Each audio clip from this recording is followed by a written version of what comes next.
नमस्कार दोस्तों। आज हम एनसीईआरटी क्लास 7 की पॉलिटी का चैप्टर 7 पढ़ेंगे। इससे पहले हमने 6 चैप्टर कंप्लीट कर चुके हैं। तो चलो दोस्तों शुरू करते हैं। चैप्टर का नाम है हमारे आसपास के बाजार। क्या नाम है? हमारे आसपास के बाजार। ठीक है, तो चलो दोस्तों शुरू करते हैं। हम बाजार जाते हैं और बाजार से बहुत सी चीज़ें खरीदते हैं, जैसे सब्जियां, साबुन, दंत मंजन, मसाले, ब्रेड, बिस्किट, चावल, दाल, कपड़े, किताबें, कॉपियाँ आदि। हम जो कुछ खरीदते हैं, यदि उन सब की सूची बनाई जाए तो वह काफ़ी लंबी होगी। बाजार भी कई प्रकार के होते हैं जहाँ हम अपनी रोज़मर्रा की ज़रूरतों के लिए जाते हैं, जैसे हमारे पड़ोस की गुमटी, साप्ताहिक हाट बाजार, बड़े बड़े शॉपिंग कॉम्प्लेक्स, शॉपिंग मॉल। इस अध्याय में हम बाजार के इन्हीं प्रकारों को समझने की कोशिश करेंगे और यह जानने की कोशिश करेंगे कि यहाँ बेची जाने वाली चीज़ें खरीदारों तक कैसे आती हैं, ये खरीदार कौन है, ये बेचने वाले कौन है और हम सबके बीच कैसे और क्या समस्याएं आती हैं।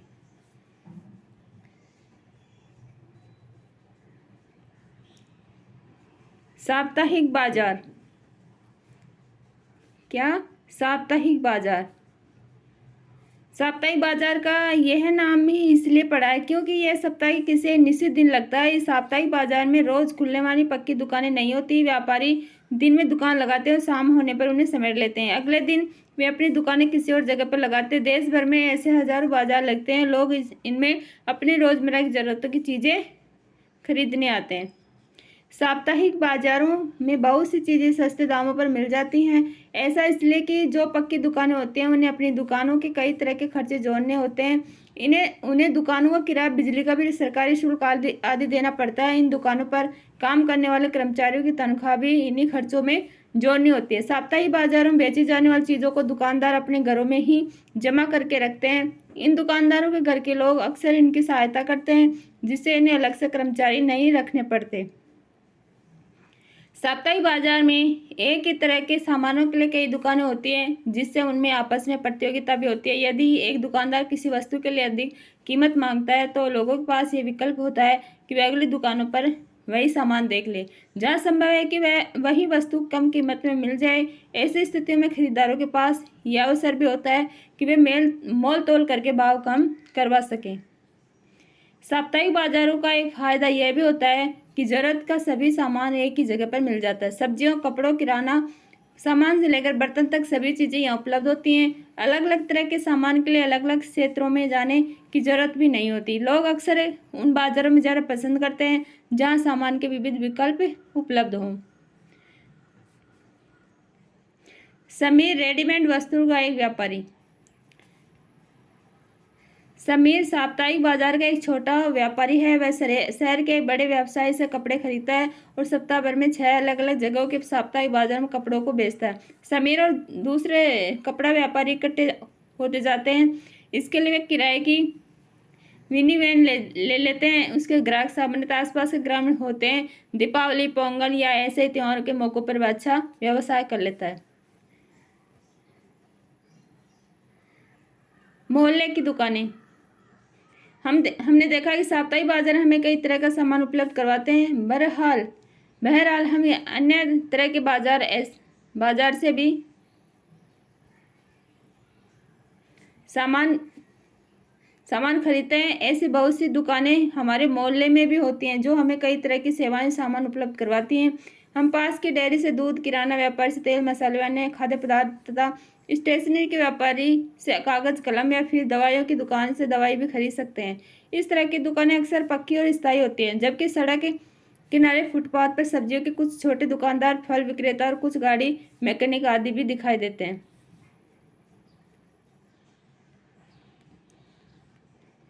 सुजाता और कविता एक दिन अपने मोहल्ले की दुकान से किराने का कुछ सामान खरीदने पहुंची। वे इस दुकान पर अक्सर खरीदारी के लिए आती हैं।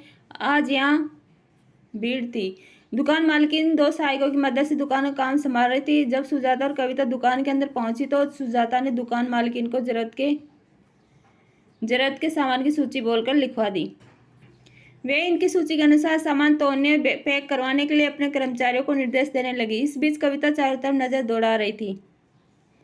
बाएं हाथ की सबसे ऊपरी शेल्फ पर अलग अलग ब्रांड की साबुन की टिक्कियां रखी थी। दूसरी शेल्फों पर दंत मंजन, टेलकम पाउडर, शैम्पू, बाल के तेल आदि रखे थे। अलग अलग ब्रांड के और अलग अलग रंगों में सजे सामान मन लुभा रहे थे। फर्श पर कुछ बोरे पड़े हुए थे।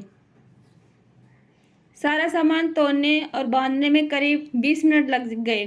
फिर सुजाता ने अपनी नोटबुक सामने कर दी। दुकान मालकिन ने नोटबुक में 3000 की संख्या दर्ज की और वापस कर दी। उसने अपने बड़े रजिस्टर में भी यह संख्या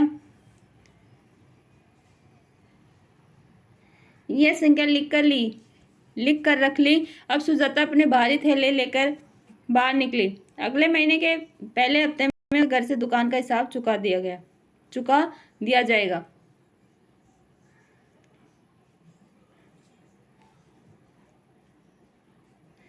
पड़ोस की दुकानें कई अर्थों में बहुत उपयोगी होती हैं। हमारे घरों के करीब तो वे होती ही हैं और हम सप्ताह के किसी भी दिन और किसी भी समय इन दुकानों पर जा सकते हैं। सामान्यतः दुकानदार और खरीदार एक दूसरे से परिचित भी हो जाते हैं और दुकानदार ग्राहकों के लिए उधार भी देने को तैयार होते हैं। यानी कि आज खरीदे गए सामान का भुगतान बाद में भी करने की सुविधा होती है, जैसा कि सुजाता के उदाहरण में हमने देखा। आपने ध्यान दिया होगा कि हमारे पड़ोस में भी कई तरह के दुकानदार होते हैं। कुछ तो पक्की दुकानें वाले होते हैं और कुछ सड़क किनारे दुकानें सजाकर सामान बेचते हैं।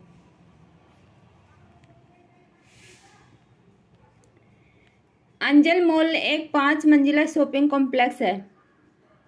कविता और सुजाता इसमें लिफ्ट से ऊपर जाने और नीचे आने के आनंद ले रही थी। यह कांच की बनी लगती थी और इसमें से बाहर का नज़ारा देखती हुई ऊपर नीचे जा रही थी। उन्हें यहाँ आइसक्रीम, बर्गर, पिज्ज़ा आदि खाने की चीज़ें, घरेलू उपयोग का सामान, चमड़े के जूते, किताबें आदि तरह तरह की दुकानें को देखना चमत्कार कर रहा था।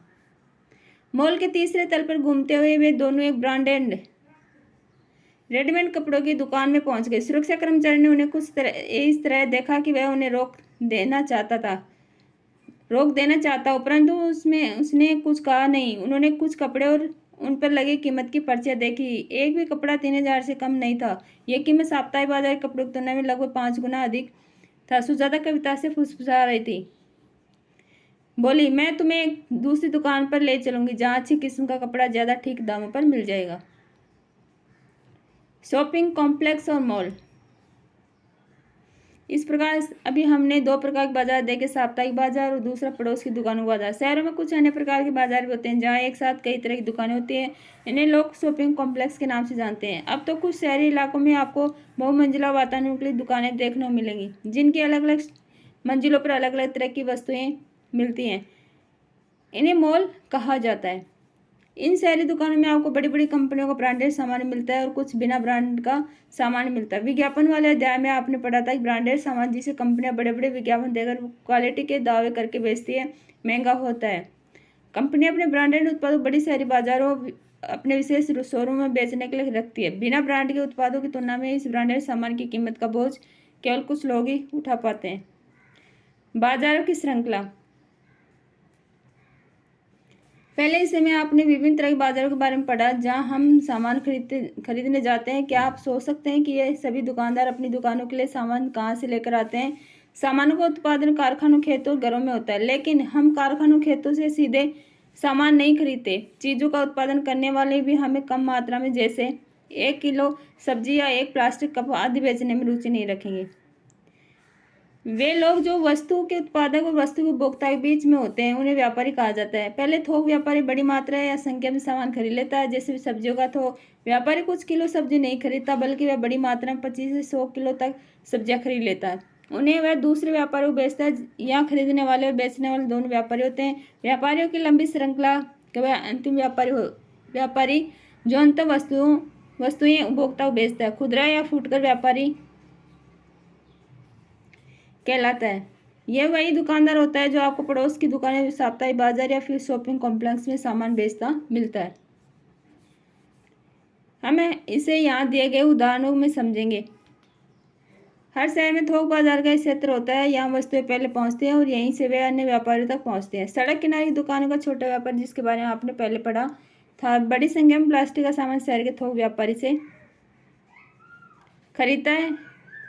हो सकता है कि वह बड़ा व्यापारी अपने से भी बड़े थोक व्यापारी से स्वयं सामान खरीदता हो। शहर का बड़ा थोक व्यापारी प्लास्टिक का यह सामान रखवाने से कारखाने से खरीदता है और उन्हें बड़े गोदाम में रखता है। इस तरह से बाजार की श्रृंखला बनती है। जब हम एक सामान खरीदते हैं तब हम यह ध्यान नहीं देते हैं कि वह सामान किस किस के पास से सफ़र करता हुआ हम तक पहुंचता है।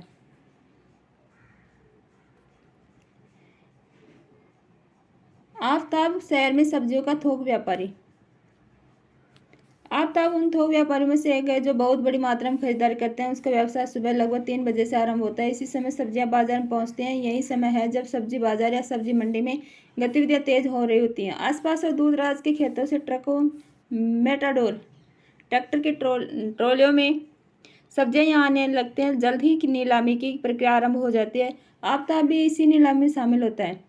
सब्जियां देखकर वह तय करता है कि आज वह क्या खरीदेगा।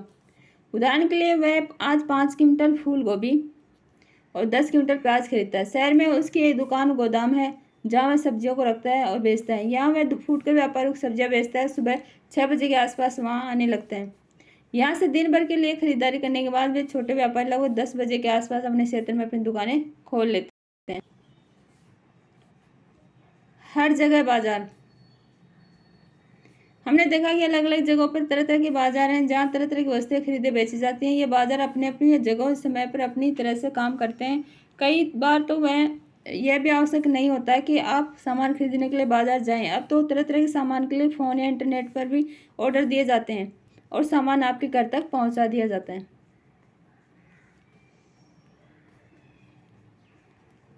शहरी क्षेत्रों के लोग इंटरनेट के जरिए घर से बाहर कदम रखे बिना ही बाजार प्रवेश कर लेते हैं। वे अपने क्रेडिट कार्ड से ऑनलाइन खरीदारी कर लेते हैं।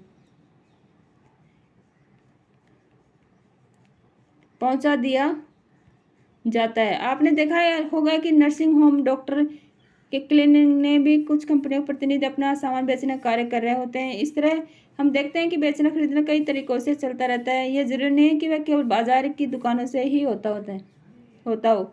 ये तो बाजार के वे रूप है जो हमें सीधे तौर पर दिखाई देते हैं। ऐसे भी कुछ बाजार होते हैं जिनके बारे में हमारी जानकारी कम ही होती है, क्योंकि यहाँ बिक्री में खरीदी जाने वाली चीज़ें हमें सीधे प्रयोग नहीं करते। जैसे एक किसान अपनी फसल की पैदावार बढ़ाने के लिए कुछ खाद और उर्वरक का इस्तेमाल करता है। यह उर्वरक वह शहर के कुछ खास दुकानों से खरीदता है जहाँ खाद के कारखानों से माल मंगाया जाता है। एक प्रकार के कारखाने द्वारा इंजन, गियर्स, पेट्रोल टंकियाँ, एक्सेल, पहिए आदि अलग अलग कारखानों से खरीदे जाते हैं। परंतु इस सबसे बेखबर हम कार के शोरूम में अंतिम उत्पाद कार को ही देखते हैं। सभी चीज़ों के बनाने और बेचने की ऐसी ही कहानी होती है। बाजार और समानता। इस अध्याय में हमने अपने आसपास के कुछ बाजारों पर नज़र डाली है। हमने साप्ताहिक बाजार से लेकर शॉपिंग कॉम्प्लेक्स तक की दुकानों को दुकानदारों को देखा। इन दोनों दुकानदारों में बड़ा अंतर है। एक छोटी पूंजी से व्यवसाय करने वाला दुकानदार है,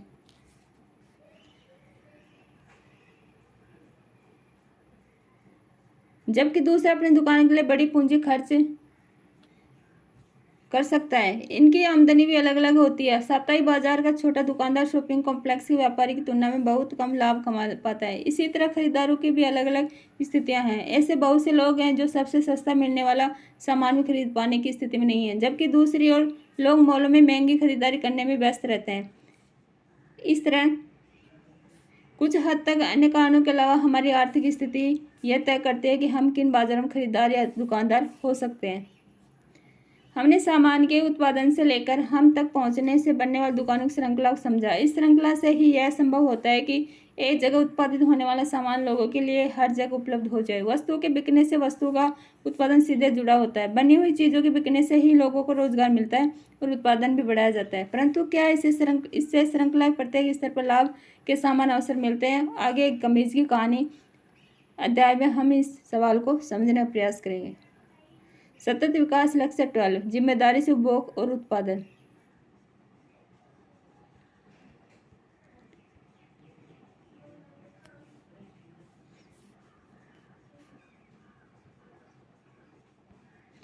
तो दोस्तों अपना चैप्टर कंप्लीट हुआ। इसके शब्द संकलन देख लेते हैं। साप्ताहिक बाजार। ये बाजार नियमित बाजार नहीं होते, वरन एक नियत स्थान पर सप्ताह में 1 या 2 बार लगाए जाते हैं। इन बाजारों में घरेलू सामान की लगभग सभी चीज़ें बिकती हैं, जैसे सब्जी से लेकर कपड़े और बर्तन। मॉल यह चारों ओर से घिरा हुआ दुकानदारी का स्थान होता है। इसकी इमारत बहुत बड़ी होती है, जिसमें कई मंजिलें, दुकानें, रेस्तरां और कभी कभी सिनेमाघर तक होते हैं। इन दुकानों में प्राय ब्रांडों वाले उत्पाद बिकते हैं। थोक इसका से बहुत बड़ी मात्रा में खरीदना और बेचना होता है। अधिकांश उत्पाद, जिनमें सब्जी, फल और फूल आदि भी सम्मिलित हैं, के अपने अपने विशेष थोक बाजार होते हैं। बाजार की श्रृंखला ये बाजारों की श्रृंखला जो परस्पर एक दूसरे से कड़ियों की तरह जुड़ी होती है, क्योंकि उत्पाद एक बाजार से होते हुए दूसरे बाजार में पहुंचते हैं। तो चलो दोस्तों, अपने चैप्टर के साथ साथ क्वेश्चन आंसर भी देख लेते हैं। अपना पहला क्वेश्चन है, एक फेरी वाला किसी दुकान से कैसे भिन्न है। एक फेरी वाला दुकान से कई मायनों में अलग होता है। फेरी वाला बेचने के लिए स्थानीय उत्पाद का सामान रखता है जो कि कम होता है। इसकी अपेक्षा दुकानदार के पास सामान अधिक होता है। स्थानीय उत्पाद के सामान रखने के लिए फेरी वालों को कम पूंजी लगानी पड़ती है, जबकि दुकानदार को अधिक पूंजी लगानी पड़ती है। फेरी वालों का कोई निश्चित स्थानीय जगह नहीं होती, वे जगह जगह घूमकर अपनी सामान बेचते हैं, जबकि दुकानदार को ऐसा नहीं करना पड़ता, उसकी अपनी एक स्थायी दुकान होती है। सेकंड क्वेश्चन है, निम्न तालिका के आधार पर एक साप्ताहिक बाजार और एक शॉपिंग कॉम्प्लेक्स की तुलना करते हुए उसका अंतर स्पष्ट कीजिए। हाँ, हम इसके माध्यम से बता सकते हैं, जैसे बाजार, फिर बेची जाने वाली वस्तु के प्रकार, फिर वस्तु का मूल्य, फिर विक्रेता, फिर ग्राहक। साप्ताहिक बाजार, साप्ताहिक बाजार में सब्जियां, स्थानीय वस्तुएं, फल आदि स्थानीय उत्पाद का सामान होता है, लेकिन वस्तु का मूल्य कम होता है। और विक्रेता छोटे व्यापारी और फेरी वाले, और ग्राहक कम आय वाले लोग होते हैं। ठीक है। फिर दूसरा शॉपिंग कॉम्प्लेक्स, इसमें बेची जाने वाले के प्रकार हैं ब्रांडेड सामान। ठीक है। और इसमें वस्तु का मूल्य ज़्यादा होता है, और विक्रेता बड़े व्यापारी और दुकानदार होते हैं, और ग्राहक अधिक आय वाले लोग जाते हैं। ठीक है। गरीब लोग तो कैसे जाएंगे, महंगी ब्रांडेड की वस्तुएं मिलती हैं। ठीक है। थर्ड क्वेश्चन अपना,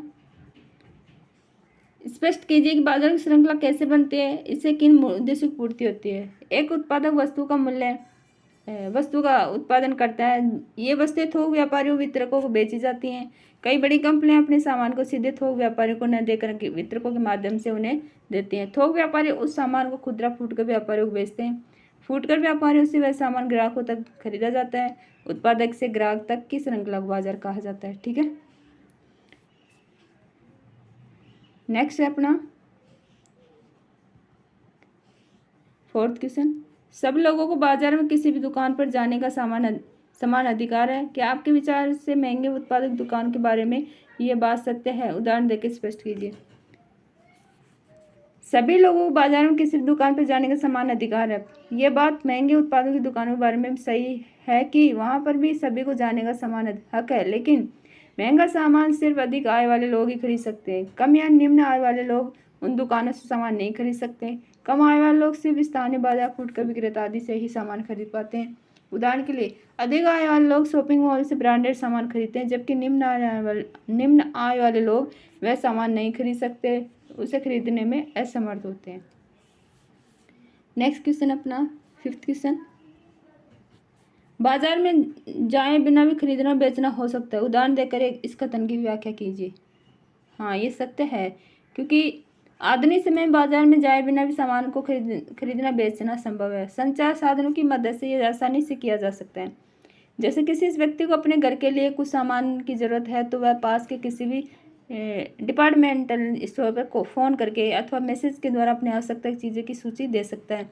उसे अपने घर का पता, फ़ोन नंबर भी देना होता है। स्टोर के कर्मचारियों के द्वारा यह सामान बताए गए पते पर पहुंचाया जाता है और ग्राहक से उस सामान की मूल्य या कीमत भी वसूल कर लेता है। ठीक है। तो चलो दोस्तों, अपना चैप्टर कंप्लीट हुआ, साथ में क्वेश्चन आंसर भी देखें। हम नेक्स्ट चैप्टर में जल्दी ही मिलते हैं। Thank you.